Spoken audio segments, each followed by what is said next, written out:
Frame. Skip. Get ready. It's going to be a very, very intense journey. Begin.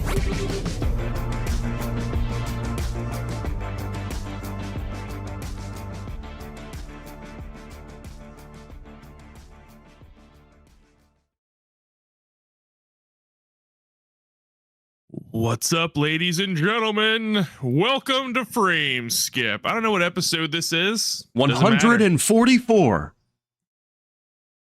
I am joined by the amazing Andie Eller. That's right. I am so happy to be here. This is the 144th episode. You know what that means. 12 squared, baby! That's right, George. That's right. Yeah. Everybody knows how much I love 12. Cheaper by the Dozen's my favorite movie. A carton of eggs, my next favorite thing. Hell yeah, dude. And also, the number one Boston Celtics fan himself, George Loftus. Go Celtics! Yeah, woo! I love the Celtics. 2024, I'm making a change, George, and I'm starting a movement. We're going to start pronouncing it the right way. It's the Boston Celtics. Okay. That's what we're going to do. If you want to do that, sure. Yeah, it's 2024. I'm not stopping you. I'm going to go to Boston. I'm going to start campaigning. Hey, we're done saying it in a really dumb way. Let's call it the Boston. We can even say it short, the Celts. You know? Let's take it back. Yeah, let's just take the word back. Yeah. Big Irish population in Boston. They'd probably be on board. Anyway, how you doing? How you doing, George? I'm great. Can't complain. Seeing my boys, hanging out with my boys. Love my boys. How you doing, boys? Yeah. Hell yeah. Hey, how you doing? Austin, how are you doing? I'm great.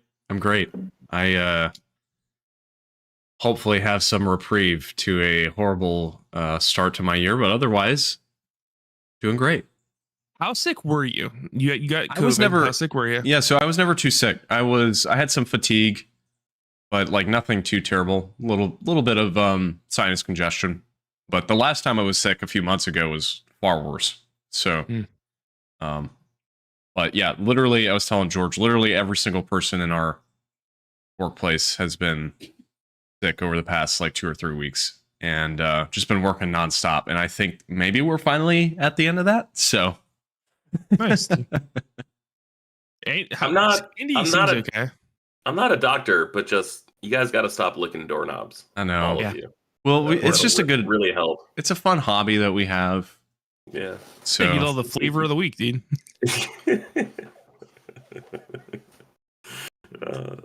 I'm doing pretty good. I'm having a bad beard day. My beard's just kind of laying flat. It's not really it's puffy in all the wrong places. I'm not a fan of that. I also woke up 30 minutes ago. So I saw your beard and I was like, what's going on? This is not the Seth I know. That's the thing. Well, your beard just has bedhead. That's the problem. Yeah.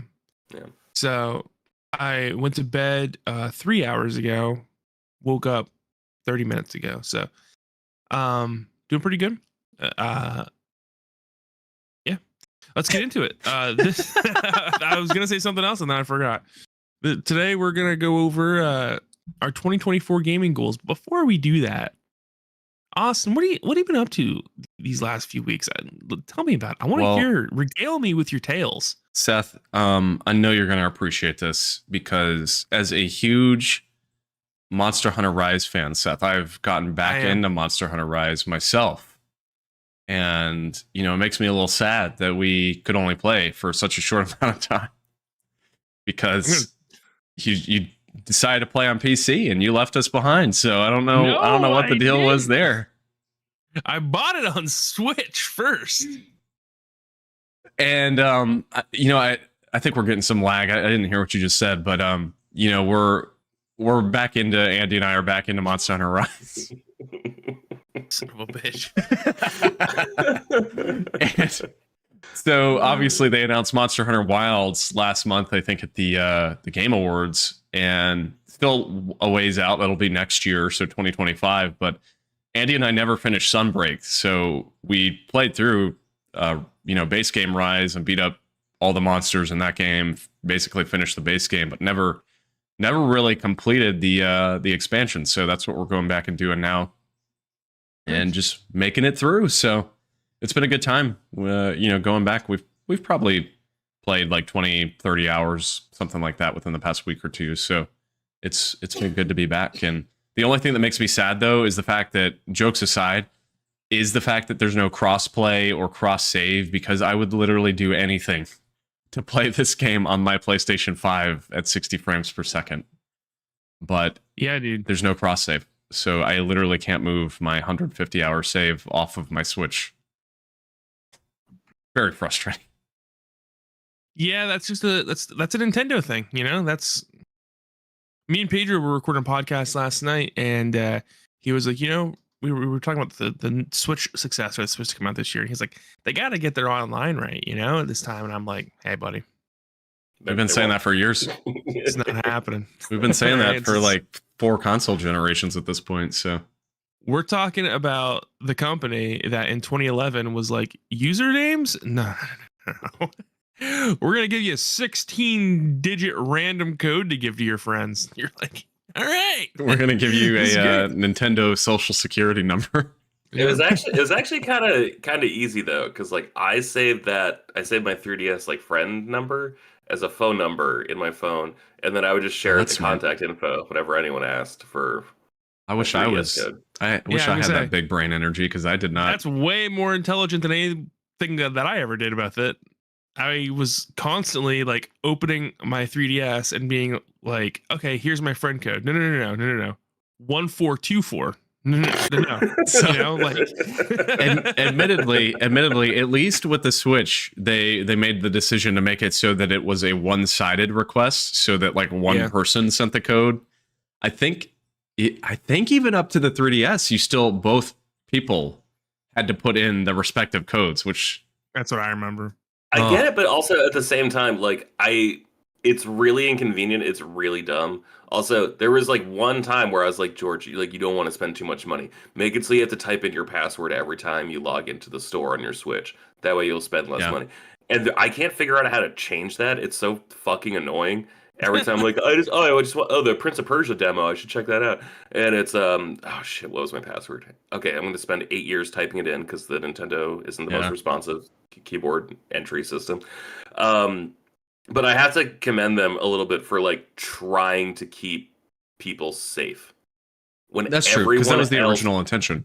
When no one else gives a shit about your online safety, at least they're trying. It's really annoying. They haven't figured it out yet, but like they're the only ones still exploring that space, Yeah. Yeah, Nintendo is exploring the different options for video games. I'll give them that. That's right. I mean, they did come out with the legendary system, the Wii U, and what a banger that system was. It had some good games. There's things to like about the Wii U, gotta be honest. It had some good games. Almost all of them are on the Switch now. So it's certainly one of the video game consoles of all time. It's on the list. Yeah. Point aside from Monster Hunter Rise, I'll touch on 2 other things here just briefly. Decided to boot up Doom Eternal the other day for the first time. Okay. I absolutely adored Doom 2016. That was like one of my favorite games of the past decade.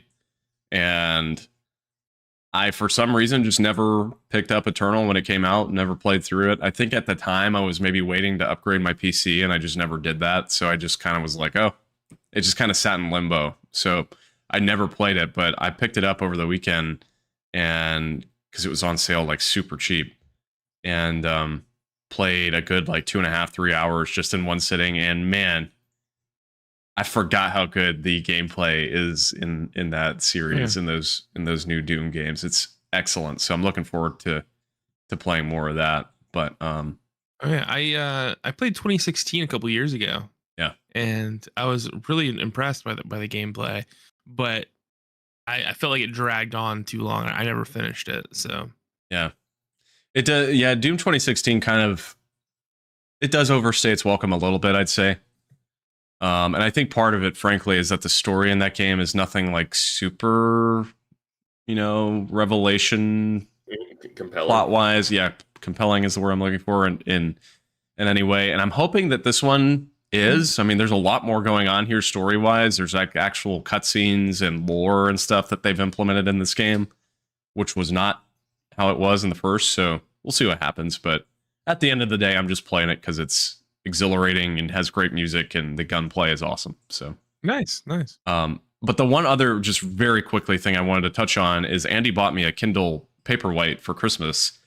And so I've been trying to get back into reading more. And the first book I read on it is the newest book from Andy Weir, who is the guy that wrote The Martian. Yeah. And I say newest, but it's been out for like almost 3 years now. It's called Project Hail Mary. And I just have to say that has got to be one of the best books I've ever read. Like I literally just grabbed it because I love The Martian, hadn't read that book, went on the Kindle store. It was crazy cheap. Didn't even read the synopsis. So I was just like, oh, I know who this is, so I'm gonna read it. I see an astronaut on the cover. I don't want to spoil anything for it, but it's an excellent piece of science fiction. Like one of the best science fiction plots I've read in a very long time. So Nice. That's it for me. I got a Kindle a few years ago, and it like revolutionized how I read. You know, I was high school kind of ruined me on reading. Because they forced us to read so much that I was like, I'm never reading for fun ever again. Right. And then like 5 years ago or so, I got a Kindle and I was like, oh, okay, this is actually pretty sweet on the Kindle. Cause I started reading like more comic books digitally and whatnot. And then I ended up buying like a huge, like 10-inch tablet to read books on. That's how I read the High Republic novels. So nice. But yeah. George, what about you? What have you been up to lately, buddy? Not a whole lot. One of like the higher ups at my company left, and it seems like that's been like going on in the background for a while. So that makes sense why I've been so busy the past 6 to 8 weeks. Normally, like you try to get everything done in time for like Black Friday, maybe some like holiday shopping, like right before Christmas, Hanukkah, Kwanzaa, all that good stuff in December. Oh yeah. But this year, man, I just like kept working, and I was like, oh, that's weird. Like this is supposed to feel kind of like college, like senior break deal. Right. So that contextualizes everything. That's why I haven't really. I can't remember the last time I recorded an episode of Short Box Summary. But I've been reading comics lately. That's been nice. Speaking to your guys talking about Doom, one of the games I wish I spent more time with for 2023 was Warhammer Boltgun. I have spent more time with that game. That game is fucking excellent. If you guys need like a little palate cleanser post Doom, you're like, what if I just wanted to play like the most bare bones version of Doom? I cannot recommend Warhammer Boltgun enough. That game rips. That is the old school clone, right? Where it looks very old. Yeah, it looks like it's running on fucking DOS or something. Like it's sick. Oh yeah, that's the term they're using. Boomer shooters. That's right. Yeah, it looks Boomer so good. Shooter. I want to grab it next time it's on sale on Steam. Nice. I cannot recommend that game enough. That game is awesome. That's been like the big game I've been playing. I've also just been I've been meandering through Spider-Man 2. I really don't like that game like at all. I think that's like it's like a bad game. But I will finish it so we can talk about it.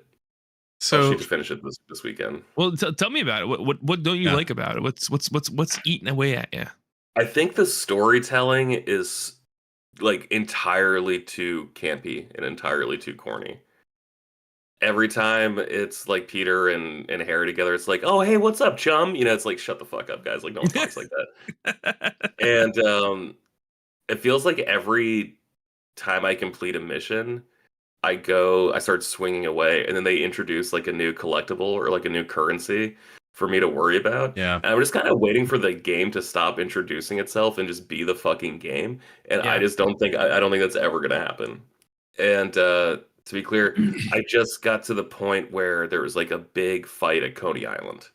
So without spoiling it for people who didn't agree to be spoiled, I got there, and there were some big revelations there. And it's so fucking hokey and like frankly boring. And I gotta be honest, I like the first Spider-Man game. I think Miles Morales is my favorite one so far, just because it was so streamlined and they just like trimmed so much fat off of everything. But there's like nothing about these games that I think is that much more impressive than like the 360 era of Spider-Man games. Like there's nothing fundamentally that different than Spider-Man 2 was on the original Xbox or Web of Shadows was on 360. It's interesting you say that because I think I liked the first Spider-Man game a lot more. I think looking back at it, that game had much more of an impact on me.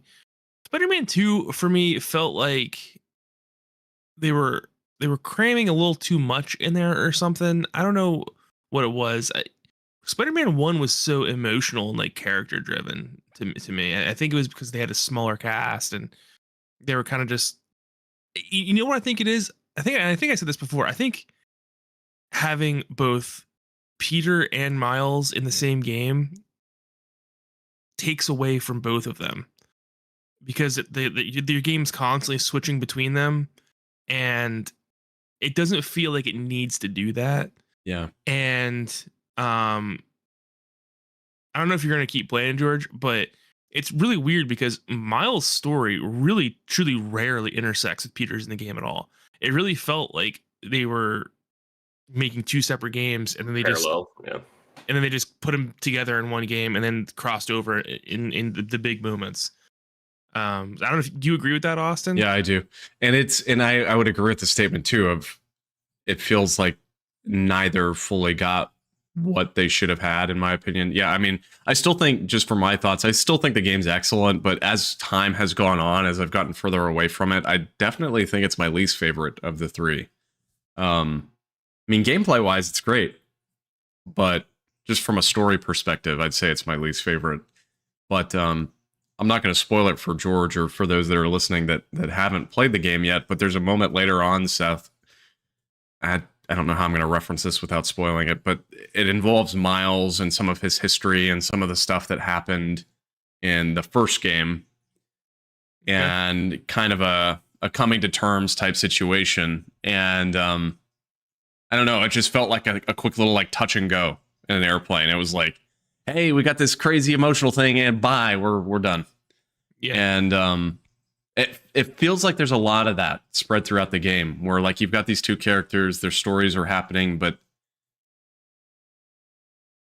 neither really gets the full, like there's no, and sorry for the spoilers if you haven't beaten Spider-Man 1, there's no you knew moment in this game. There's no Aunt May dying. Like there's nothing in it that's totally surprised me.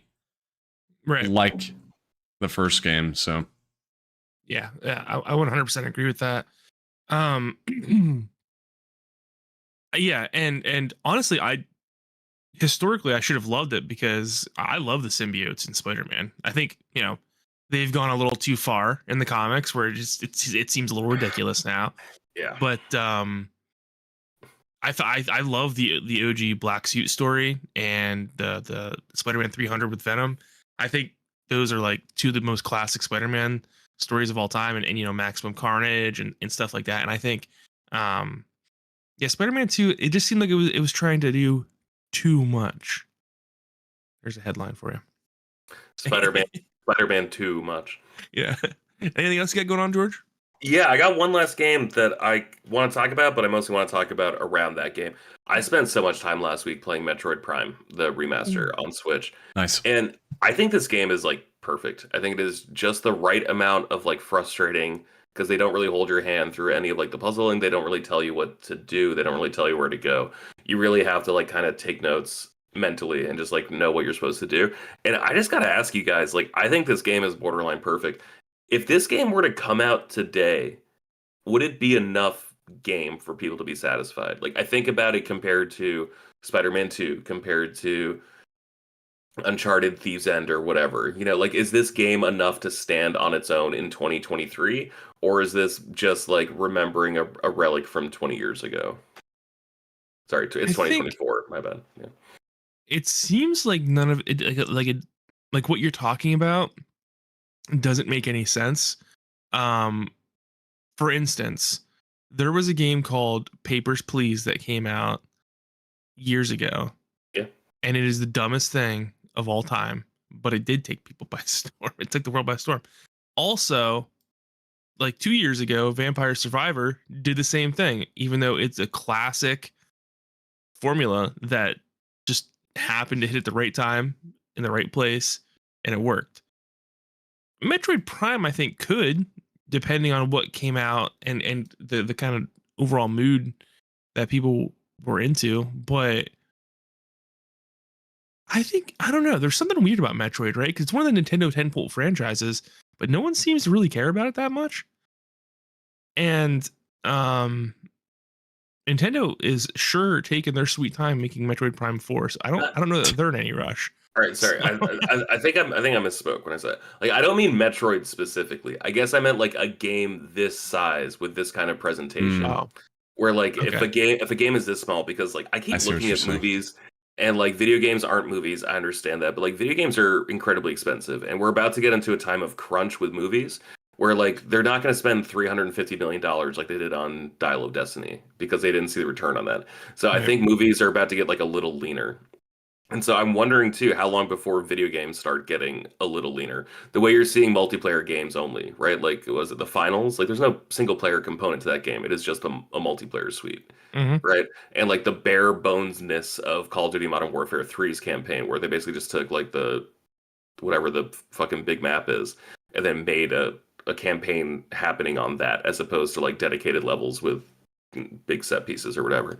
And so just thinking about like how video games could cut budgets, like I think one way is to like make it honestly just like a kick-ass 12-hour game that's smaller in scope. And so I'm wondering, like, do you think a game like this could come out today and stand toe-to-toe with what we've been getting the past couple years? I think so. The only thing I would say, just from a mass audience perspective, is I wonder how this game would do just from, I know you're trying to say not exactly Metroid Prime, but just a similar scale. But I will say, just per Metroid Prime, the story in that game is very like, what's the word I'm looking for? It's like Mad Max. Like, there's very limited dialogue. There still is a story there that you can read into, but it's definitely not like a standard expansive plot that you'd see in a single player plot driven game these days. So I wonder how much something like the lack of a direct narrative would I wonder how that would do in 2024. I still like that game a lot. I mean, I think for me the lack of narrative is interesting because you're going around yourself exploring this world and figuring out what's happening. But well, I mean, that seems to hit pretty hard for the Souls games, right? That's true. So, but I think from a scale perspective, yeah, I think it would do great. Personally. Yeah, I think a hefty 12-hour experience is like beautiful, man. There's almost nothing I hate more than games that by the end of them you're like, all right, dude, like let's wrap this up. Like I'm done, and it happens so often. And I'm all for, dude, like trimming the fat out of games. But there's, to your point, financially, there's really, it seems like a massive amount of bloat in the video game industry. Like, I don't know if you guys saw this, but Insomniac's expecting Spider-Man 3 to cost over $500 million. It's like, we gotta pump the brakes a little bit, man. Let's take it easy. All right. Like, we don't need to be spending this much. There's no reason that it should almost double from Spider-Man 2. It's also like respectfully, like where's that money going? Like you guys already have New York City made. Like how is that not like the hard part? Yeah, I don't know. Yeah, budgets are out of control, man. I mean, I know this industry is like the most rapid growing form of media, but at the same time, like, slow it down a little bit. I mean, we're gonna find ourselves in like a bust situation when it comes to these big games at some point. What was it, like Tomb Raider, the reboot, right? Back in 2013, sold like 6 or 7 million copies, and like Square Enix was like, yeah, that was a failure. It's like how the fuck could you say that you sold like that was? That's like such a big number. That's like almost Madden numbers, which is like unreal. Like how is that a bust? But all right, you say so, Chief. But yeah, I think a 12-hour experience, and it might even do better because I think people are looking for some smaller experiences. That's what I'm looking for. I am, dude. Yeah. Give me like a nice 12-hour narrative and I'll jump all over it, dude. It'll be all up in its guts. My agree. favorite All up in there. my favorite game lengths right now are like that 10 to 20 hour range. Like anything in that range, and I'm like, okay, I'll go for this. Well, Much above that, you start to lose me. You guys would fucking love Bolt Gun. Gotta tell you, it's like 8 hours. It's great. Dude, speaking of Warhammer, I am so excited for Space Marine 2. I think that game looks awesome. Also, no offense to Coach, but I think it's 3-player multiplayer. I see 3 boys right here. I had it. When does it come out? I just looked at sometime this year. September. Yeah. It looks. Have you seen the trailers for it, Austin? Yeah, it looks great. I never played the original. Really yeah, Original's fun. While we were talking about this, I was like, you know what game is like really clicking for me that speaks to this length was Jedi Survivor. I thought Jedi Survivor was a wonderful length, dude. And I just looked at how long to beat, and it's like 15 to 20 hours. And I'm like, that's a pretty good time for Jedi Survivor. I didn't go around like and explore everything and like do everything, but I got what I wanted out of the game, and I was out, you know. And the last quarter of that game is like top tier. So yeah, it's all gas. And like to your point, like that's like so I sat down like I think 5 different times, maybe 6 different times, and beat it on the last day. It was just like, oh, this is what I want. Like every couple days, just sit down for 2 to 3.5 hours, whatever. Stay up a little too late, whatever. Just the best. And then you look at like I love Final Fantasy 16. Jesus Christ. Yeah. what a marathon that game is. Yeah. That game's a tough one, man. I picked up that DLC. I adore that game. But I'm like, I don't know. I don't know if I can go back. I grabbed that DLC and I played an hour and I was like, man, this just still feels like a drag. So I heard people saying the DLC wasn't very good. Like it was very side quest heavy. That's what I heard. That's what it feels like. It just kind of feels like a side quest. I'm sure the next one will be great because it's all about Leviathan, but this one, I don't know. I haven't played enough of it to really give an opinion, but it gave me that feeling of that filler stuff that was mixed in throughout the game. It does one of the great gaming sins for me, dude. It takes place in the middle of the narrative. I hate that so much. It is the worst because, okay, well, I guess I know how this turns out. Yeah. But all right, as far as what I've been up to these last couple weeks, I've been messing around with my 3D printer, getting all kinds of cool stuff printed out. I don't know if you guys saw this, but this is the Onyx that Caitlin painted for me. It's one of the little That's awesome. Things you can slide around. So I painted that out. I'm in a big Final Fantasy VII mood. Rebirth is upon us. Yeah, when does that launch? Do you know? I think it's mid-February or late February. But because Rebirth is on us, I've been all up in Final Fantasy VII Remake's guts. I've been busting all over the place, dude. I've been busting all over the city. I've been busting all over the slums. I've been busting all over the bar. With the Buster Sword, of course. Obviously. And yeah. And I've been having so much fun, dude. So much fun. Have you guys played Final Fantasy VII Remake? No. So good. So good. I really remember being like, all right, this is going to come out. It's probably going to be really good, but Square Enix is going to find a way to mess it up. And they did not, dude. Final Fantasy VII Remake is such a wonderful experience from start to finish. They took the beginning portion of Final Fantasy VII and expanded it over like 30 hours. And what a ride it is, dude. And every character is so wonderfully written and, expanded upon. And there's a lot of really fun mysteries they threw in there to make it line up with the old Final Fantasy VII. And I'm having an absolute blast. And I didn't the first time because I was going through a really rough breakup at the time. And it absolutely ruined the game for me. And it really stole that experience from me, and that sucked. but I knew it was my mental state at the time, and I just was not having fun with anything. So I was kind of waiting to go back and play it until I felt like I had gotten far enough away from that I kind of started forgetting things. And yeah, I'm all up on the Final Fantasy VII hype train. So my plan is to finish up Final Fantasy VII Remake tonight. I'm in Shinra Tower, so it should be pretty close. And then I'm going to move on to the Yuffie DLC and beat Crisis Core, and hopefully by that time, Rebirth is here. So I'm curious how the new one's going to be. I wonder if it's going to be comparable to the first edition. Well, Austin, guess we'll find out.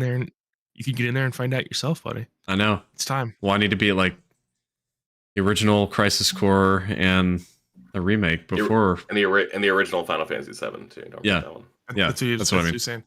So I've got what, like Dude, 2 or 3 weeks to do that. You can run through the OG Final Fantasy VII nowadays in like 15 hours, man, maybe less. You turn on all those cheat codes. You just enjoy the narrative experience. True. You don't have to fight any enemies. You can just run right from boss to boss to boss. Just nail it. That's true. Yeah, that's I like I said. We were talking earlier about like the PlayStation Store, and I have like my wish list. I got like the Final Fantasy Classic Collection, each individual game, because like I think the first 2 are probably worth $11.99. Something about those later games costing $17.99. I'm like, no, that's not right. Even though it probably is the right price, but I'm just not going to pay it. So I'm constantly checking to see when those are online. I fully intend to just blast through those games as quickly as possible with all that shit on, with like most amount of experience, most amount of gil, most like 3 times the speed. Like I fully plan on experiencing those games that way. That's what I did when I grabbed them on Switch last year. I still need to go through the rest of them, but I played all the way through 1 with the 4 times EXP and 4 times gil on, which sure as hell glad I did that, because that game is a freaking grind fest if you do not play it that way.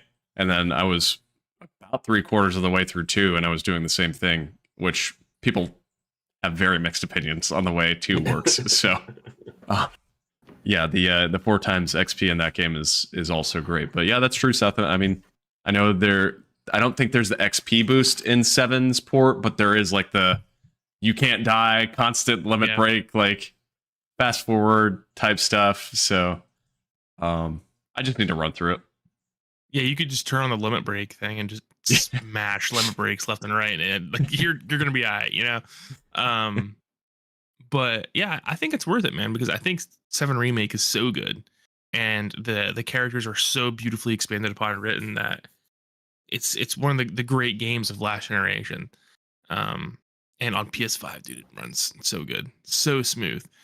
Every once in a while, I'm like, I wonder how this looks in quality, and I'll drop it into quality mode, and then I'm like, nope, that's not right. That's not okay, because the only difference between performance and quality in Final Fantasy VII Remake is the resolution. I think it goes from 1440p to 4K, and I can't tell a difference, but I don't know. All right, before we move on to our gaming goals, Alden, just wanted to read Alden's message here. He said, Buenos dias, Seth, George, and Crypt Keeper. Why are you the Crypt Keeper, Austin? I would think that would be Coach. Am I the Crypt Keeper? Yeah. I think that should be Coach. Yeah. He actually is dying right now. So I've heard he's very sick. So did you watch any Jujutsu Kaisen recently, Seth? Well, that's not the name of it. It's Jujutsu Kaisen. And yes, I did. Have you guys watched Jujutsu Kaisen at all? No. Oh my god. I was the biggest naysayer of this anime of all time. I was like, I don't understand the hype. This is stupid. And I largely do believe that the first season is pretty dumb. But it was enough to keep me hooked to continue watching into like the movie and the second season. And the second season of this anime is absolutely wild, dude. It is like the Game of Thrones of anime. No character is safe. Like this arc in the second season I'm watching, these main characters are getting their heads exploded left and right, and it's just blowing me away. I mean, me and Caitlin watched this episode last night where their jaws just dropped, like absolutely flabbergasted. I'm like, how does the story even move forward at this point? But yeah, really, really top tier action anime. I really recommend it to people. Because I think the reason the first season to me didn't resonate was because they were focusing so much on character development, like trying to get you to like these characters. And I'm like, man, I just want to see some people like standing in front of each other using cool powers, trading hands. This is why I watch anime. If I want like exposition, that's usually where I go to for video games. But yeah, big fan of Jujutsu Kaisen. And there's this one character that his name's Todo, is absolutely phenomenal. And he's like one of my all-time favorite anime characters so far. So I need to check it out. I need like a new action anime to watch because Attack on Titan's over now. My Hero is at least coming back soon, but that's really all I've been watching anime wise for like the past several years is those two shows. We started, here's my rant of the evening. We started as it started airing Chainsaw Man because everybody was like, this is the best anime. So did it's I. so cool. And, you know, the concept seemed awesome. This guy that's got a freaking chainsaw sticking out of his head. Like, surely that has to be a cool anime. Well, we watched like the first maybe 4 episodes. And for those who are unaware, like the whole plot of the show is just like sexual content. Yeah. I'm like, this is not what I signed up for. I thought this was going to be an awesome action anime, and it's not. So it's that was no, fuck off. No, it's an awesome action anime. The entire point is like this guy is so lonely, he's so capable, he's so powerful, but like that doesn't matter because all he wants to do is just touch a fucking titty at the end of the day, you know? Like I don't care. All this stuff. I don't care. He can climb inside a demon's mouth and then use his chainsaw hands and chainsaw head to cut this demon open, despite this demon being like the personification of darkness. But you know what? You know what else is dark in his life? His hand, because it's not touching the light of a titty right now. Like that's what's up with him. I just want a cool character that I like. I don't like it either. How could you like that character? No, I agree. The show's really fucking dumb. But I think there's like something like oddly beautiful about like just the complete like detachment from physical contact and just like kind of like an incel. I don't think he's an incel. I'm not saying that, but just like the incel mentality of just like, oh yeah, like I don't want to be this way, but things just are this way. And like I just watched like Neon Genesis Evangelion. Like I just rewatched it like probably 3 times, and then watched like End of Neon Genesis and all that shit.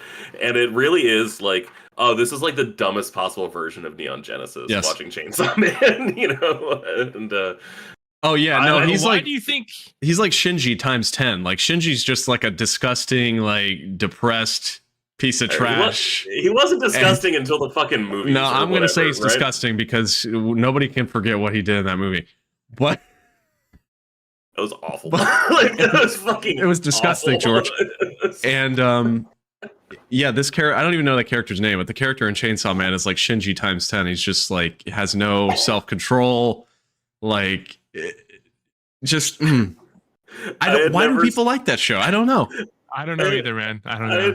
I had never seen the movie before, and I like just saw the opening scene. I like texted my friends who like love Neon Genesis. I was like, "Are you fucking kidding me?" Like this, they're like, "This movie's great." I'm like, "Fuck you! It's not great." Seth, do you know what we're talking about? Implied either? Yeah, it's not even like implied either. It's like shoots to his hand, right? And he's like, "Man, I'm so fucked up." And it's like. All right, like what the hell? Yeah. Do you want me to argue with you? Because you're pretty fucked up, man. I adore that show. I love that movie, but that scene still to me is like, why did this have to exist? Why was this here? I felt horrible. Like I'm a younger brother. Like I'm 33, almost 34 this summer. I have an older brother who's 8 years older. And for the first time in probably 15, 20 years, I actually felt like a younger brother going to my friends being like, wait, okay, he didn't really jack off to her while she was unconscious in the hospital bed with her boob exposed, did he? And they're like, no, he absolutely did. That's exactly right. I was like, okay, like, because the show I thought the show had a beautiful ending, a beautiful happy ending. Except for that. That's not a pun. Well, that part wasn't in the show. That part was in end of Yeah, it was in Evangelion, wasn't it? But it wasn't like the 26th episode of the show. Because the show that was like where they ran out of budget and they just started doing like all the different animation styles, showing like all the different like timelines. It was really stupid. Show's stupid. No, that was fucking beautiful. I thought that was incredible. Listen, Evangelion fucking blows. All right, and it's time you guys came to accept it. I hate Evangelion. Okay. I watched the whole thing and I was like, I started getting on board, and then the ending happened, and I'm like, this is dumb. This sucks. Okay, we need to dedicate an episode to this. Because like, wasn't the one episode? Wasn't the penultimate episode him just sitting in a fucking room? So isn't that the penultimate? The final episode? 2 episodes are like him basically losing his mind after they've all been the spoilers for Evangelion, after they've all been absorbed into the liquefied. Yeah. So like everybody is like a hive mind basically. So he's just like losing it basically is what the final 2 episodes are. Which watching that on first reference, you're like, what the fuck is happening? I had to watch a couple video essays. Yes. After that, yeah. Yeah. Hey man, Also, listen, I don't want to have to interpret my anime. Give it to me. Put it on a spoon and put it in my fucking mouth eyeballs. Yeah. That's all I want. No, we should have a talk about it. Also, I gotta say, the Netflix dub is so much better than the original dub. Mm. I think it's a hot take, isn't it? Isn't that a hot take? I think it is a hot take, but I think it's so much better. I think I watched it. And I know because I have the original dub on bootleg that I bought in Japantown in San Francisco. I know what the original sounds like. Yeah, not a fan of Evangelion. Or Chainsaw Man. Chainsaw Man is which it's really pretty, right? Like we can at least say Chainsaw Man is pretty. Yeah, it's good animation. It's okay. Speaking of which, Alden says, Seth, did you know IGN gave season 2 of Jujutsu Kaisen a 6 out of 10? Yeah, they also gave Chainsaw Man season 1 a 9 out of 10, so I'm not really concerned about what IGN has to say. Yeah, I really did not listen. I really gave Chainsaw Man a shot. I think I gave about the same amount you did, Austin, and neither me or Caitlin was into it. I was like, this is Andy. dumb. I don't Andy really wasn't care either. about any of this at all. And you know what? You know what I've been watching on the old Crunchyroll lately? Probably like, I don't know, Robot Wars or something. Actually not. I mean, it's actually worse than that. It's like way more boomer than that. I did watch Gundam Double Zeta, which was fucking excellent. That show gets shit on a lot. That show is great. No, I've been watching Galaxy Express 999. Never heard of it. The original, it's based off some manga from back in like the 70s or 60s, whatever. But it's basically like a little boy who him and his mother are really poor, and humanity has gotten to this point where like they can transfer their consciousness into robot bodies and live forever. But they're too poor to do that. But they've heard about a planet that's far away and does it for free. So they're trying to get to Megalopolis so they can get on the Galaxy Express 999 and get themselves to that planet. This is like one of the most like hardcore fucking savage children's shows I've ever seen. Because I think it's like the quaintness of like 70s anime, like that style where it's just like really kind of soft. But it's fucking brutal. And like, God, the first episode, this 10-year-old boy just like fucking murks Count Mecha. It's really good. It's very spiritually like Doctor Who, because he's just on like a galaxy train that goes all the way across the galaxy, and every episode they stop at like a different planet. They're there for X amount of days just exploring shit. So if you're into Doctor Who and want something kind of like weird and whimsical, I recommend this. It's also been remade, I think, a couple times, redone a couple times. I haven't seen any of the later stuff. If you're not a fan of 70s anime, maybe you'll find those ones more enjoyable, but it's very, very highly regarded, and I personally love 70s like character design and art direction. This is my last note. I know we've been talking about anime for a long time at this point, but George, just out of curiosity, have you seen Full Metal Alchemist Brotherhood? I have the Blu-rays sitting in my basement, so they're on the list, dude, of shows for me to watch. You need to watch that. What's the difference between Brotherhood and Full Metal Alchemist? The original aired as the manga was being written, and so it's almost like Game of Thrones, where the manga is the true story, and the anime deterred off into like some like alternative canon type situation. Brotherhood is the manga, so it is like the official canon. Yeah. The second half of the OG Full Metal Alchemist goes completely on its own and never comes back. Point being, though, the reason I bring it up is I legit think that's like one of the best stories of all time when it comes to anime, and it is very like 80s, 90s feeling, just the way it's told. So Roy Mustang is one of the coolest anime characters. Yeah. Of all time. The one Agreed. I've been watching while I work recently is this guy. Samurai Troopers, originally known as Oh, I think it was called Ronin Warriors when it was like first run on yeah. Cartoon Network. But yeah, I've been enjoying the shit out of that, just having that on in the background while I write my advertisements. Is it as Very good as my nice. 10-year-old self remembers it being? Nope, sure isn't. But Okay. but it looks great on Blu-ray. And also, you guys know that trend of like having like synthesizer music just set to old anime as like a YouTube compilation or whatever. Yeah. Just have like an hour long play. There's videos that it's just like an hour long shit of just like synth pop set to just like loops of anime. This Blu-ray opens up with like a trailer like that's set. It was really pretty and cool. It seems like they were really leaning into the way people appreciate their products now, which was nice to see from a marketing perspective that I work in. So, All right, gentlemen. Well, I think it's time to jump in And how? for 2024 video game goals. We're each going to drop 4 goals on you. And 100%, this is a blood pact.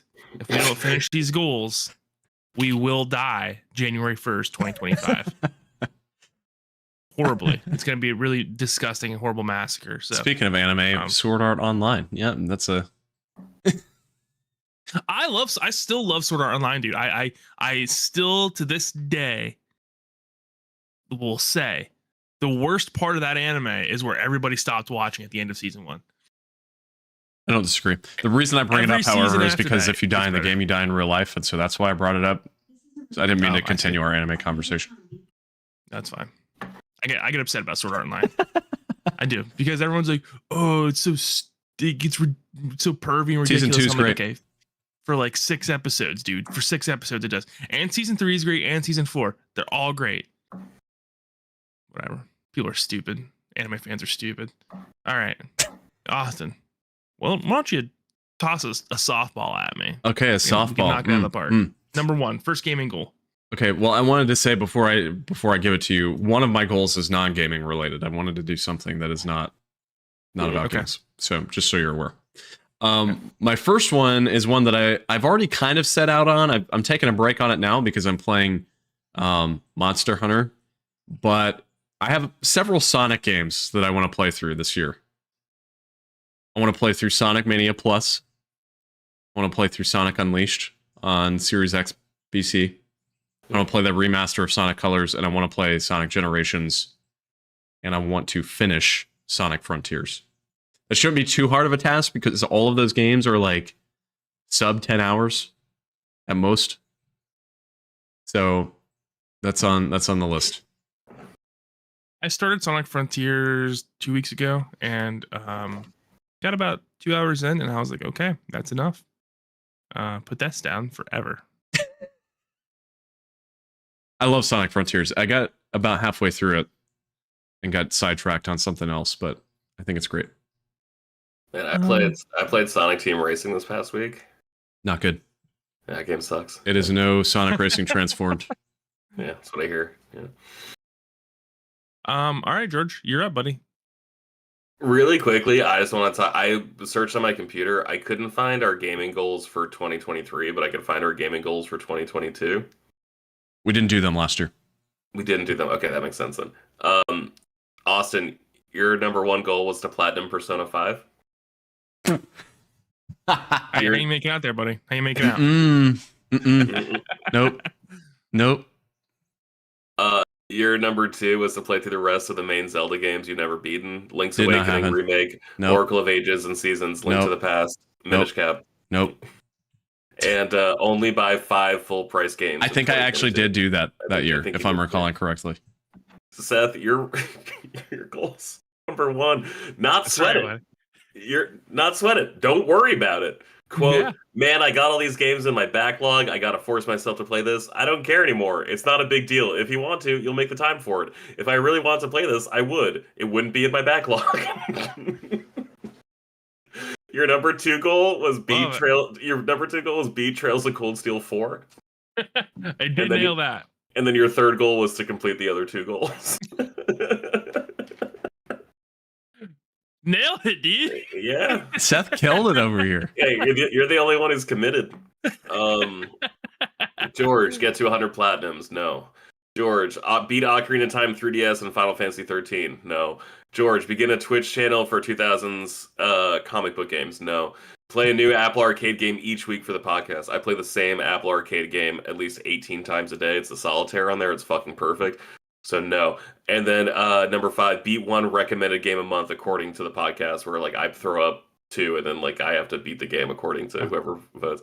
So no, didn't do that. So because of that, I lowered my sights a little bit for 2024. try to be a bit more realistic. I have my first goal is like my most serious one, where I really want to get into an online multiplayer game this year, and so I've got 3 candidates. Fortnite. No, my 3 candidates. The one I'm most interested in and the one I'm leaning towards is Splatoon 3. Ooh, nice. Like I just want to like get good at an online game. The number 2 game is Call of Duty Modern Warfare 3, which I spent a lot of time with at the end of the year last year, and I think that game is fucking great. I think it's like the best Call of Duty multiplayer I've played in at least 5 years. And then the 3rd game is Destiny 2. And when I say that, I'm like, I want to complete like a battle pass, which like I've gotten to like level 70 before, but like never the full 100. So I want to pick like one game and really commit to it. If I were to play Splatoon 3, because my goal here, get really into an online multiplayer game, hopefully with my boys. Well, Foam Stars is coming out, so Oh. I got so no like, time for Splatoon 3. Seth's going to be busy foaming it up. No FOMO over here. Yeah, man, I jump into Splatoon 3 again. I kind of dropped off of it. I played it for like the first few months at it when it came out and fell off, but I'd love I never to go back. played it, and like I'm so sick and tired of like looking back on consoles and being like, oh man, that was so cool. I wish I appreciated it. Like with the Game Boy Advance and like the e-card reader, I'm like, oh man, that would have been so cool. I wish I really got into that. And I'm like, George, like there's shit like that happening on current consoles. You missed every single mystery gift for every Pokemon game that you bought day one. Yeah. You've had the game, you played the games, you put hours in the game. You just never did the mystery gift because you're a fucking moron who forgets to do that. So I'm trying really hard. My overall goal for myself this year is to stop delaying joy. We're like, hey, don't get ready. Like, oh, you want to watch this one movie? Just fucking watch it. You don't need to watch the first movie that guy directed. Just watch the new movie. And then if it's good, you can go back and watch the first movie he directed to figure out if he's a good director or not. Like, just trying to, like, really appreciate stuff. I ordered this Gundam action figure, and I normally leave that shit in the box, not because I like want to retain value, but I'm like, no, like wait for your basement to get ready and then set it up. Like, no, I just fucking opened it up, and now he's like my favorite desk buddy. So like I'm trying to just appreciate things as they happen more. I love that. Splatoon 3 it is. Sorry, Destiny 2. All right. For me, my first gaming goal of 2024. And we talked about it a little bit, but it's going to get dicey here. All right? And that's going to be catch up on the Final Fantasy VII series before Rebirth comes out. So the reason it's going to get dicey, George, I don't know if you noticed or not, me and Austin are going to go MIA here for a week. All right? And Disney, right? Yeah. During that week, Persona 3 Remake comes out.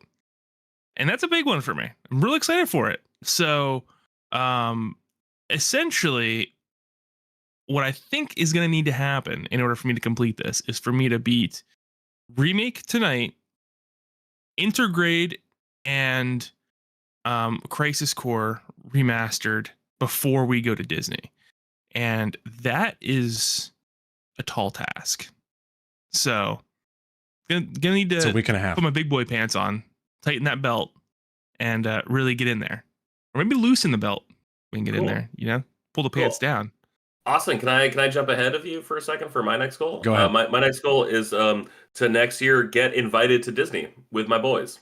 That'd be fucking sick. That'd be Hold nice. on, George, because you were invited. Not for this trip. Yeah, I think this one was a little more impromptu. I think we were kind of just like, yeah, we're going to go again. Yeah, my goal is just get on the fucking text thread. I don't even have to go to Disney. Like, what if I just got on the text thread where you guys were talking about whatever? It's fucking fine. I hope you beat those Final Fantasy games before you go to Disney with your buddy, Seth. I think we assumed that you guys just didn't want to go because I got on a plane this year. I went to Vegas. That's fair. That's true. I'm up in Adam. I'm in the air again. A little less after that door blew off that 757 or whatever that fucking plane was. But like, I'm still open to air travel. Jokes aside, this is totally unrelated to anything, but I do think it would be nice for us to all get together, like somewhere at some point, maybe this fall. Yeah, I agree. I haven't seen George in a decade. Yeah. PAX East? Yeah. No, I'm saying PAX East this year. Oh. Maybe. That's what, March?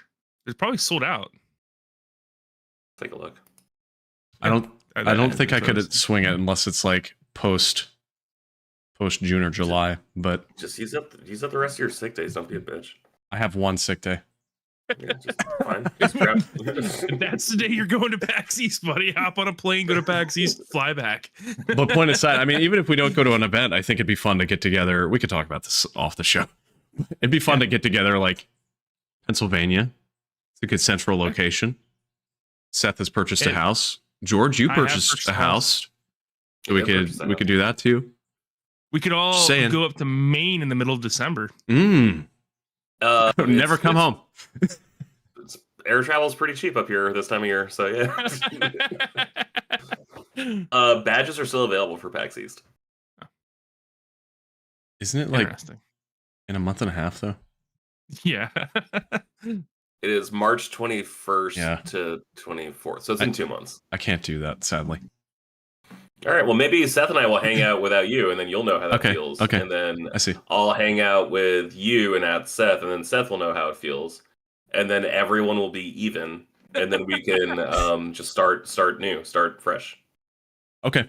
Does that work? Is that cool? I think that's fair. Cool. All right, Austin. What about your second goal? Speaking of unrealistic things, my next goal is for Seth to show up to Coach, not Seth. Seth is good. Coach to show up to more than half of our podcasts this year. That's one of my goals. It's not off to a great start. I'm just kidding. That's not my goal. That's not my goal. I really thought your goal was going to be to murder George. Like, just.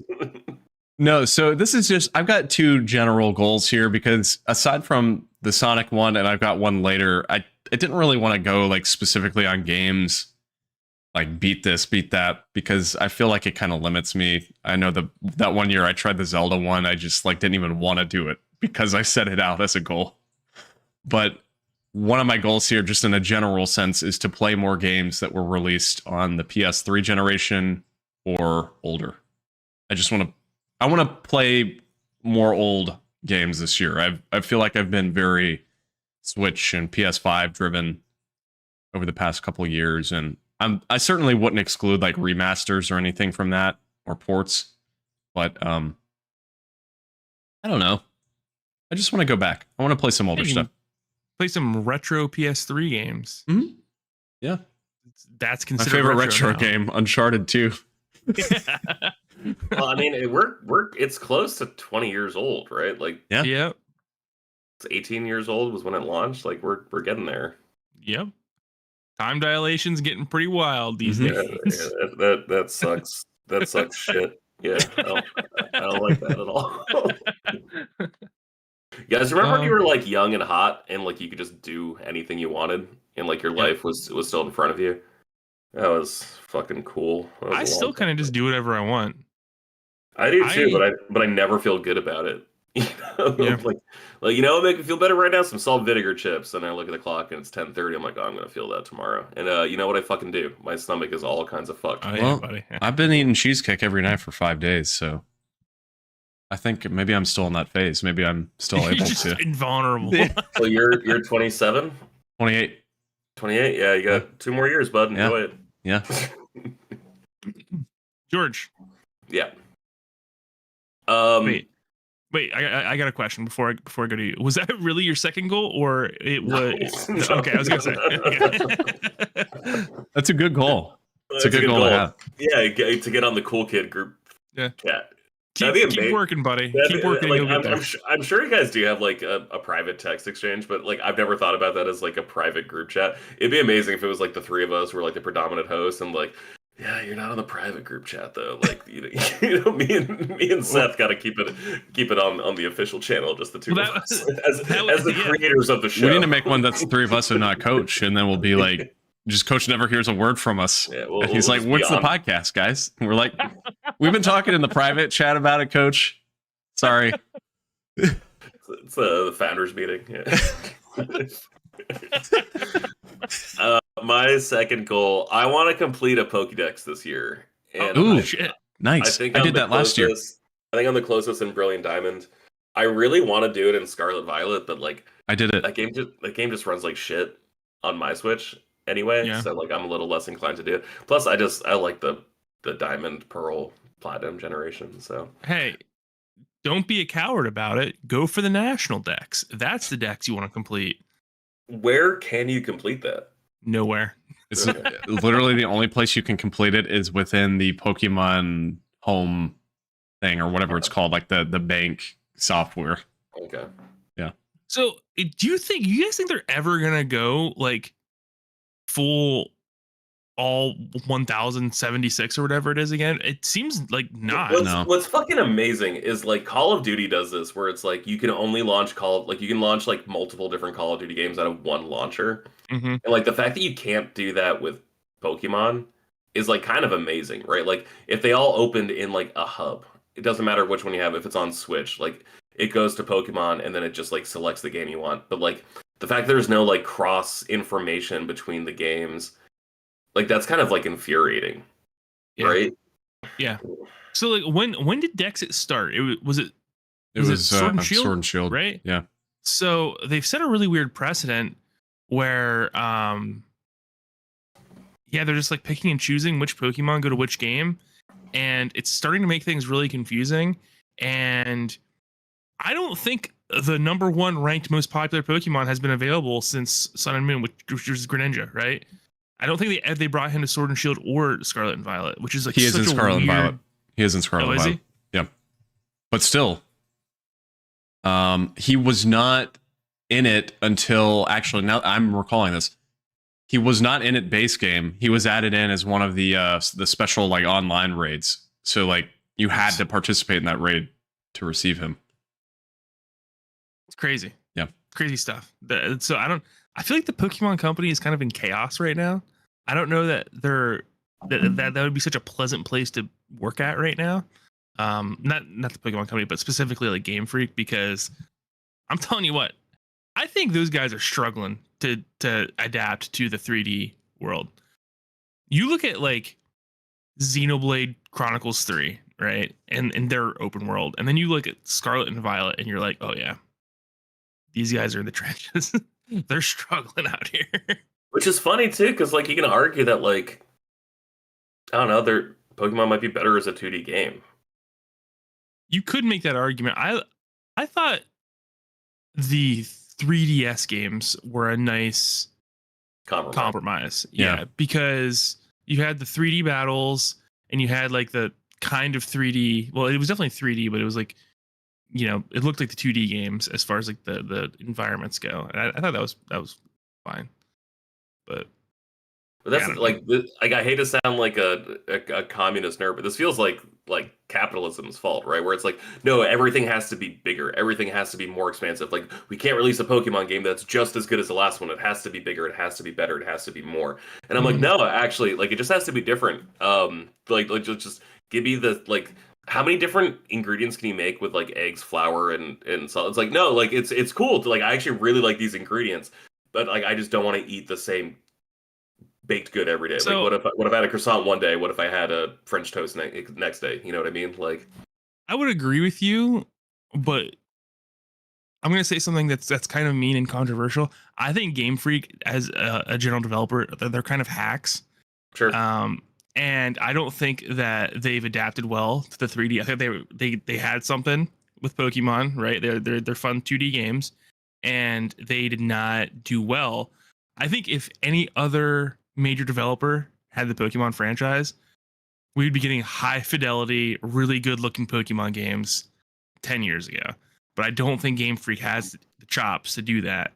So I think they could expand the company and get it done, because they say stupid things, right? Like, oh, we don't have the time and resources to bring every Pokemon to the game and like animate them, right?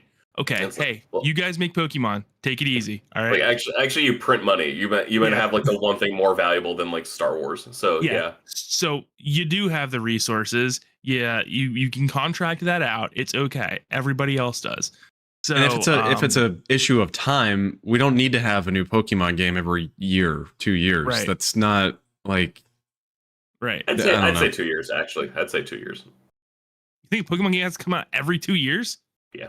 I feel like 3 Why? years would be fine. 4 years. I'd say every 2 years. Well, because like the games aren't that like depending on how you play the game, like it's not that big of a game. That's true. Like, the main story could be completed. Like if you just care about like battling the gyms in Elite Four, that's a 25-hour game. If you care about collecting and like doing all the side stories, like then it's like a 70-hour game, 60-hour game. Yeah. But that over the course of 2 years, like I think that's I think that's what we were talking about earlier with budgets, where it's just like set your sights like a little fucking lower. Like it's okay. You I don't think spend all this money. part of the problem too that we have found ourselves in, at least with the current generation of Pokemon, was on the 3DS in particular and DS. We would go, one generation games.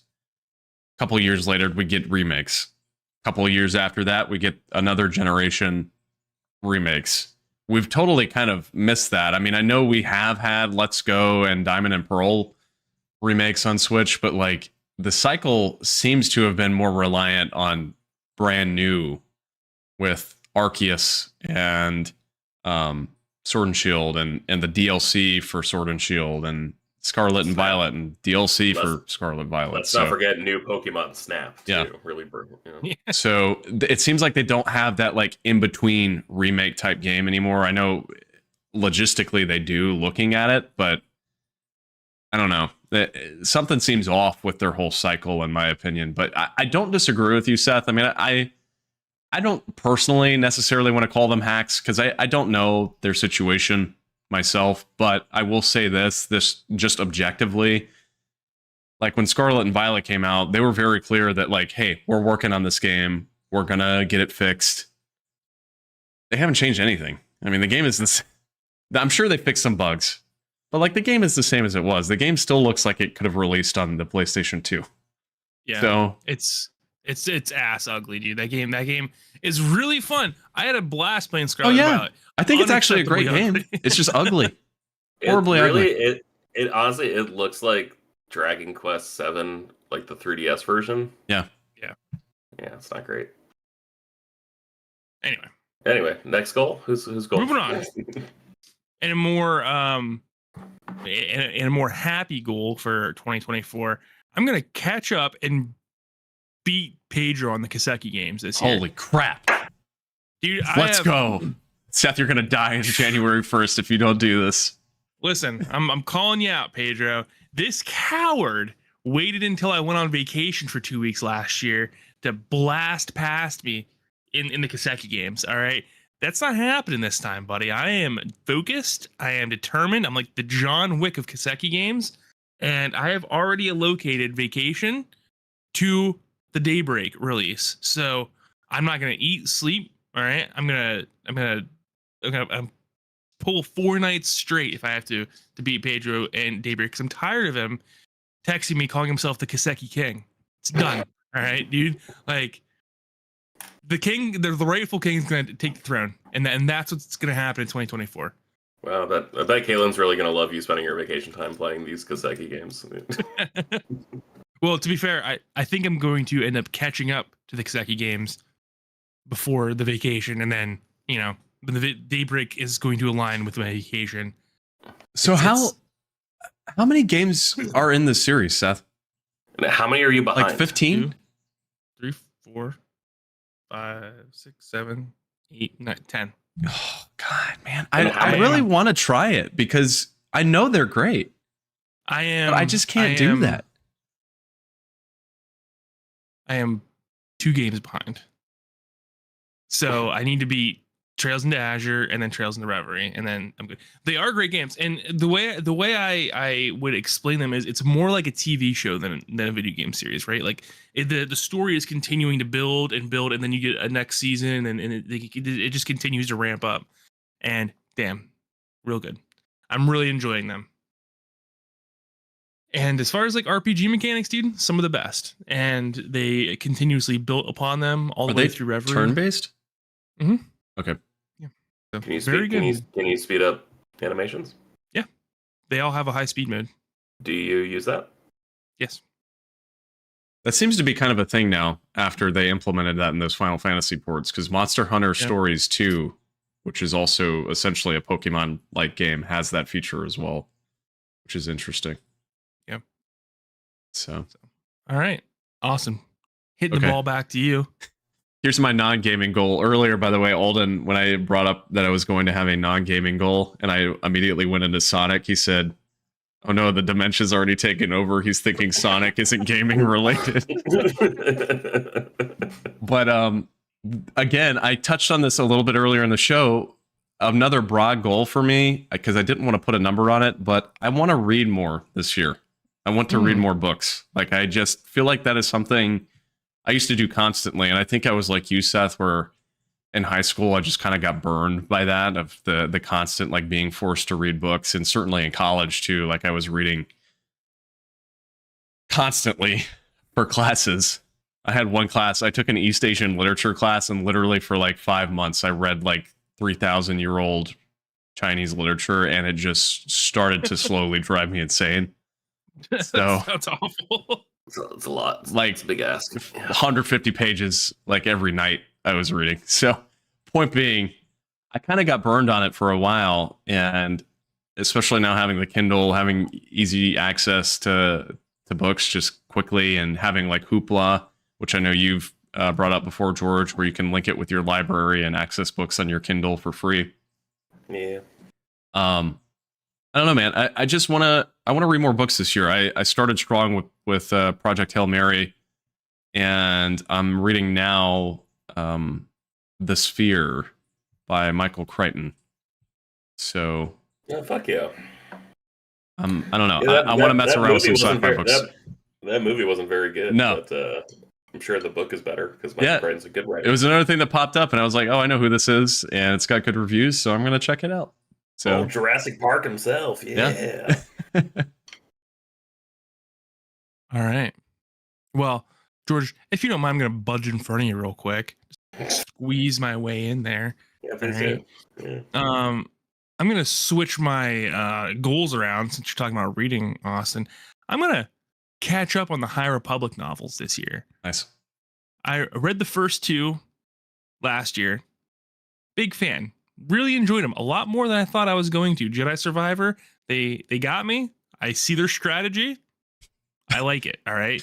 You know, throw a random piece of High Republic lore into the game and make me curious about it. I'm going to jump in there. All right. I think they did it on purpose, because the High Republic doesn't seem to be generating a whole lot of hype behind it. But I do think those first 2 novels were really, really good novels. And I'm gonna also give myself like a 0.5. My 0.5 goal of this is going to be completely ignore the Star Wars fandom going into 2024, because I hate them. Yeah. So yeah. Even Coach? Yeah, I despise Coach, actually. Yeah, when he texted yesterday that the Bad Batch 3 trailer was out, I don't know if anybody noticed this, but Seth didn't respond, so clearly he's already started on this. Dude, I wake up to 57 text messages from you guys. All right. So I'm sorry if I miss a thing or two here. For the record, we're not psychos. Seth wakes up at 7 p.m. Because he works a night shift. So it's not like we have 57 we go a whole day conversation. It's not like it's the entire day of us talking. It's not like we say all that shit before 6:30 a.m. Just so we're like 100% clear. Someday I'll be a daywalker like you guys. Yeah, it's not that. Don't make it. Worry about it. All right, George. Slap a goal in my face. All right. and for the past couple of years, I've been like, I want to get to 100 platinums. I'm never going to do that. So I've learned to like not set that as the goal. What I want to do instead, you guys know when you're like, oh, that game looks interesting, you try to download it, and then it's just like clear up some hard drive space, and then you're like, wow, fuck you. Yeah. My goal, instead of getting to 100 platinums, because I know if I say it, just like you, Austin, with your Zelda, like the second you say it into existence, you're not going to do it. I'm going to clear up 500 gigabytes of hard drive space. Ideally by You could do that platinum. right now. Ideally by I deleted a lot of shit earlier. My friends want to play this new game called The Hunted. I have no idea what it's about. I'm not really Good looking game. forward to it. Oh, really? Yeah, it's good. It's a PvP PvE experience. It's Kind of like cool. like Dead by Daylight or something like that. Yeah, sort of, but like you guys are all hunting monsters, but you can also like kill their people at the same time. I see. Okay. So it's like ganking in the jungle in League of Legends, right? Yeah. Yeah, it's just like that. Mm. So ideally, I'll delete these once I platinum the games. But at the very least, I want to beat games. That's the most important thing to me. Platinum's second most important. Clearing that hard drive space. Now you said free up hard drive space. You make that goal real easy, George. I just linked you a 500 gigabyte hard drive. No, like I have like the 840 gigabytes or whatever internal on my PlayStation 5, and then I have a 4 terabyte external for all my PlayStation 4 games. And then I have a 2 terabyte expansion drive for my PlayStation 5. All that shit's full. So, because like I just downloaded everything. And I'm like, oh yeah, I want to play that someday. And it's like, George, like, why'd you download Assassin's Creed 3 Remastered, bud? Like, you're not gonna do it. Like, it's fine. You don't have to do it. No one's making you. It was a PlayStation Don't Plus sweat game. it. Yeah. Just don't worry about it. If it was so important, it wouldn't be on your backlog. Exactly. I find this problem so weird because I am like meticulous about deleting things off my hard drive and keeping my like installed games list as small as possible. I am personally waiting for Spectrum to institute. Spectrum is like my cable provider here in Maine. I'm waiting about your autism. No, no, I don't talk about that on podcast. Oh no. I'm waiting for Spectrum to institute like data caps, because like my Comcast in San Francisco had data caps, and so because of that, I'm just like always so paranoid. I'm like, well, while it's free, better download it, you know? Yeah, I'm kind of like you though, George. I keep as much as I can until I need to get rid of it, to be honest. But well, it's like Jedi Survivor's like 150 gigabytes, and I'm like, Yeah. oh yeah, I beat it. That was great. I'm like, yeah, but you should go back and platinum it. Like, it's not that hard of a platinum. But I'm like, do I really want to go through and explore every nook and cranny of that fucking game? I'm like, you know what? I don't think I do. But I'd also feel bad like having a game that's like a 3 out of 10 difficulty without having the platinum in it. Yeah. So thank you, PlayStation, for breaking my brain when it comes to video games. It's very sweet of you. Yeah, I mean, maybe that's the thing. 'Cause I don't trophy hunt at all. Once I'm done the game, I'm like, all right, well, that was fun. I'm done with it. So, but yeah, my last. Wait, where are we at now? We're on 4 now. Are we on me? Austin, why don't you slap that Okay. big 4 in my face? Here we go. Oh yeah. Here we 'cause you go. jumped You ahead. ready? Yeah. You ready? This is the most unlikely Dude, goal. All right, Dude, let's do this. Punch it right in the face. I want to actually beat Persona 3 Reload. You're gonna do that. You're gonna do that. You're gonna nail it. That's easy. I've never freaking beat Persona 3. And I've literally played the first 30 hours of that game like multiple times. You're gonna do it. I've booted that game up on multiple occasions over the past decade, played through the first 25 to 30 hours, and then stopped. And the remake looks excellent. Yeah, it does. I really want to play it, and I just want to beat the game. The worst part about Persona 3 is Tartarus. As long as you keep up with Tartarus and do not fall behind, the game is going to be a great ride. The second you start falling behind on Tartarus and it starts building up, it's like a chore. Like it's like doing the dishes, right? You're like, I'll get the dishes tomorrow. And then this is tomorrow are looking pretty daunting, and you're like, well, one more day is not going to hurt. And then all of a sudden you got a big problem, and that's Tartarus in Persona 3. And the second you start falling behind, it causes a problem. Well, and then you got to slam through it all at one time, and then your characters get Yes. sick and depressed and sad, and then you're like, Yes. oh god, what am I doing? And then it's just a train that derails. So yes. I am the guy that had to do 40 levels of Tartarus at the very end of the game because I procrastinated doing it and just wanted to see the next part of the story. And I learned my lesson in Persona 5 though. In Persona 5, I had very little to do. So, all right, you're gonna nail that goal. I hope so. I hope so. There's so much coming out, so I hope I can get through it. I did grab, just because I was worried I would miss the physical copy. They released the new set of Ace Attorney games on Switch this week. The 4th through the 6th one, they released a collection, and I grabbed that, and I'm like, man, I want to play this, but Persona 3 comes out next week. Yeah, wait, what's that? Didn't they also do like the Great Ace Attorney Chronicles? Mm-hmm. Yeah, so Is that what that now technically available on Switch, at least, I think they're on PS4 too, would be the Ace Attorney trilogy, which is the original 3 from technically Game Boy in Japan. Then they did the Great Ace Attorney, which were those 2 spin-off games.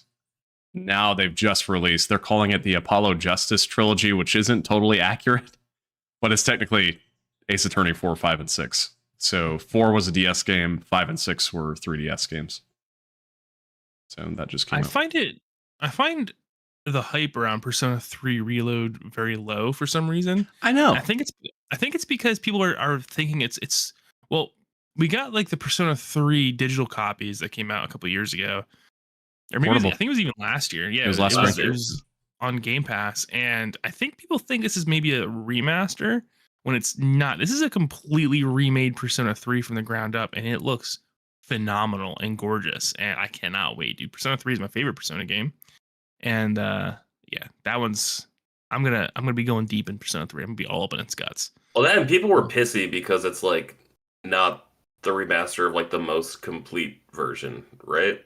Yeah, Yes. but like people complained about that, but everybody I've ever heard talk about FES and The Answer, which is like the expansion at the end, everybody I know that has played The Answer says it freaking sucks. It does, but that's not the problem. The problem with Persona 3 Portable is that it plays like a visual novel. You don't get to actually walk. Yeah. You don't get to walk around the world. You just like have this little cursor and you click. That sucks, dude. I don't want to do that for 100 hours. No, not a chance. I played it on PSP. Was not a fan of it. That's where the FES is better. Also, no cutscenes in the portable version. Yeah. No, we're not. We don't play with the portable version here on Frameskip. All right, George, smack me across the face with your last goal. I also have a non-gaming related one, but like kind of a tangentially gaming related one. My girlfriend Aaliyah, amazing person. When I get bored in my life, I like to play video games or build Gundam models or read comics. When she gets bored, she likes to do carpentry. And so she has been working on like a media room down in the basement for me for like all the comics and video games and all this stuff. And she just finished framing out and drywalling. So like the room is complete. She's already built amazing drawers and shelves for comic books, and so it's getting to the point where like we're about to start building shelves for video games and DVDs and Blu-rays and video game consoles. And I have like a 38-inch, I think, or a 40-inch CRT TV, which I'm really excited to plug in and like just have that be like my light gun game and like my classic consoles TV. And also have like a nice, I think, 55-inch Samsung to set up. And so this year, whenever I have spare time, I really just want to be down there organizing and finishing and just building this room. I'm going to turn it, it's going to be, we're currently in like what is my current office. But that's going to become my office. It's going to become my gaming room. It's going to become my movie room. It's going to become my everything room. I'm also looking into like how to record a podcast from like sitting down on the couch. And like how to have like multiple USBs set up, and hopefully I could just like set up a webcam and like be on the couch and do this with you guys on a weekly basis. So finishing that room is my last gaming goal. Nice. And I'm so excited to have all my games and all my movies and all my books in one room. That's awesome, man. That'd be pretty sweet. I can't wait. I wish I had like any skills of that sort at all, like woodworking or literally anything. Did your school have your high school have like a shop class? Probably, but I didn't take it. So Oh, okay. Yeah. Because even though I have the most manly father on earth, I found the shop class extremely useful because the teacher in shop class didn't yell at me all the time. Yeah, no, my dad's a carpenter, and he teaches her things because he won't yell at her, and he'll just get so frustrated with me, like, yeah, fuck it, it's just easier if I do it, and he like can't do that with her, so like that's why she's learning all these things. It's like a little frustrating just from the outside, but also I gotta be honest, guys, it's really fucking cool just seeing a room get built for all your shit. Like it's really nice. This is great. I just take a break and I come back in a couple days and there's more Yeah. progress being made. Oh It's my like a god! video Yeah, game. I go smoke a cigarette. I play Final Fantasy, and then I kind of like, wow, that's great. That looks great. Oh, Gundam shelf, cool. Yeah. Keep it up.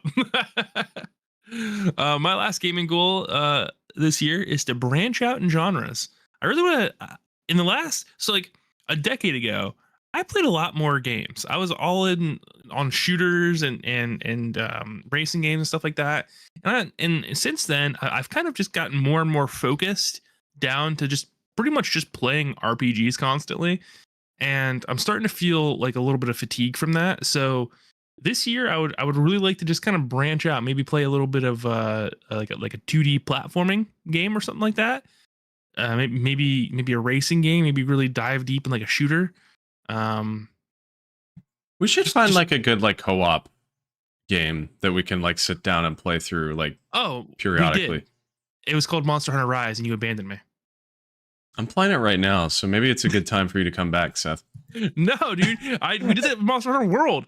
You're like, he's like, you stopped playing games for like a couple years, and then we played Monster Hunter World randomly. I'm like, oh, how are you gonna play this with me, Austin? You're like, oh no, I'll make time for this, and that was probably the last time you played Monster Hunter World. You Jezebel.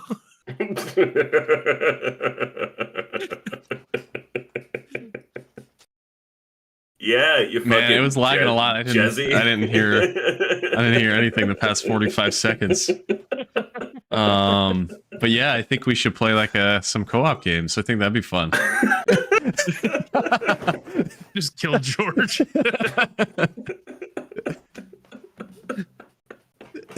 All right. Well, I think that's the nice high note to end the show. That's on. right. You guys got. Sorry there was so much lag there at the end to the listeners.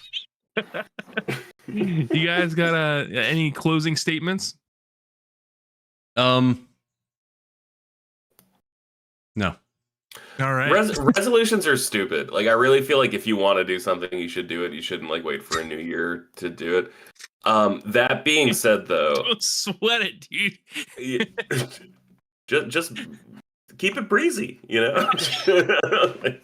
That being said, like if you really want to do something, you should do it. And that is like what I said at the beginning, was like I'm trying not to delay joy, and so I am trying to just actively pursue the things that have my interest. So hopefully I will get some of these done. It sucks that I'm going to die on January 1st, 2025 if I don't.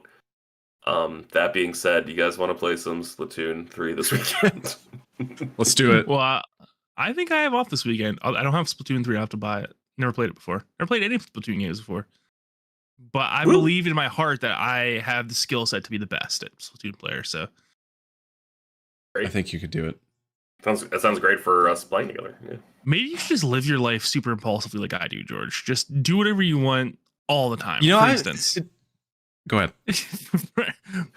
One of my guys at work was talking smack. He came at me and we wrestled, and I sweeped his leg and he fell on my ankle, and I twisted my ankle very badly last month. To the point where now that's healed up, it just clicks constantly. And I'm going to Disney World next week. So what I was going to say is I wonder what it would be like, Seth, to live like you, just very impulsive. Yeah. And just jokes aside, like play a game when I feel like I want to play it, instead of just being like, yeah, I'm already playing this game. I shouldn't play another game right now. Like, what would that life be like? Well, that's what, like, fucking Pikmin 4 came out this summer, and it's like, oh man, I really want to play that game. I should really play Pikmin 1, 2, and 3 first. Like, shut the fuck up, dude. No, you don't. Like, Miyamoto's afraid gonna you're come miss- and personally kill me if I don't do it. Yeah, you're afraid you're gonna miss the story. Those weird little bean people. Like, come on, man. Like, it's gonna be okay. they look like little beans. They're the size of beans. Maybe this is what I need to do. This goes back to the start of the podcast, Final Fantasy VII. Maybe I just need to watch like a YouTube, like, here's what happens in Final Fantasy VII, and then play the remake. Well, I mean, honestly, to be straight up, is that much different than turning on all the cheats and running from boss to boss? Not really. Yeah, it's still shorter. It's still shorter to do that. So yeah, you should probably do that. And you don't have to hear somebody say, smash that like button and hit the notification bell 6 times throughout the video. All right. Well, it's been a great show, gentlemen. Austin said I don't need to do a closure anymore. So That's right. My closure is that I'm closing the book on this podcast. Now you gotta press the stop button. Okay. I hope you did. Thanks for listening to this episode of Frameskip. Don't forget you can find the show on social media at FrameSkipPod. That's on Facebook, Twitter, and Instagram. You can also follow us each individually on Twitter. George is at Shortbox Summary, Seth is at Seth the 90s Kid, and I, Austin Eller, am at Austin J. Eller on Twitter. If you've got a question, comment, or topic you'd like to hear discussed on the next episode of Frameskip, you can do so by submitting it to us on social media. Email us at frameskippodcast@gmail.com or visit bit.ly/frameskipq. That's bit.ly/frameskipq. The show is typically live on YouTube every week, either on Tuesday or Wednesday. You can find our YouTube channel at bit.ly/frameskiplive. Don't forget to subscribe and be notified when we do go live, typically at about 8 p.m. Eastern Time. Thanks for listening. We'll catch you next time.